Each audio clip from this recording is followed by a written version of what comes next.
Mustapha Z1 TV, duniyar nishadi.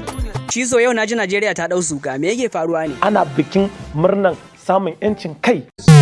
Dan sholi zo mu tafi mana. Ba inda zan je. Ba za ka ba? Zan je ko ina wa. Amma kai sakare ne. Kai ma ba guduwa kai ba. Wai da gaske ba za ka je ba? Zan je ko ina wa. Amma kai sakare ne. A'a bari da shi kawai cizo. To tun da haka ne bari kawai in kira Buhari in gaya mai baka da da'a. Kai kira shi din wannan lalla. Ni tsoron shi nake ji. A'a ba shi kawai a firiji za mu sa shi. Sai ka ci wani Coca-Cola. Kyale shi kawai. Dan yarba wayya ta fashe din ne? A lalle ta fashe kuwa. Kullum dare muna roƙon Allah ya kawo mana canji. Ai ko lalle ya kawo. Ta zama ɗan dangi ta muka ƙiƙa. To wai kai me kasa ta ma ne? Najeriya ne wa. Gawa ɗin ta yi juyin galo ne. Komai ya ja kuɗi. Ya mutu kuɗi.